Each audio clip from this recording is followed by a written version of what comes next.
effects can improve the picture, video effects can change the picture completely, video effects can interrupt the picture. Don't choose your effect just because you like the effect.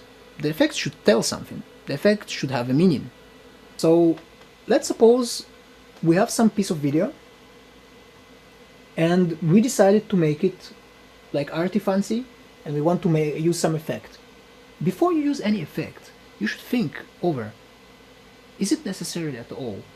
Does it tell something? Sometimes we use effects to improve color correction. Sometimes we need effect to improve the directions of the shot.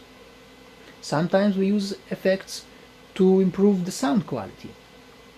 Any effect that we use has a reason. Or, of course, we use the effects to make it completely different look.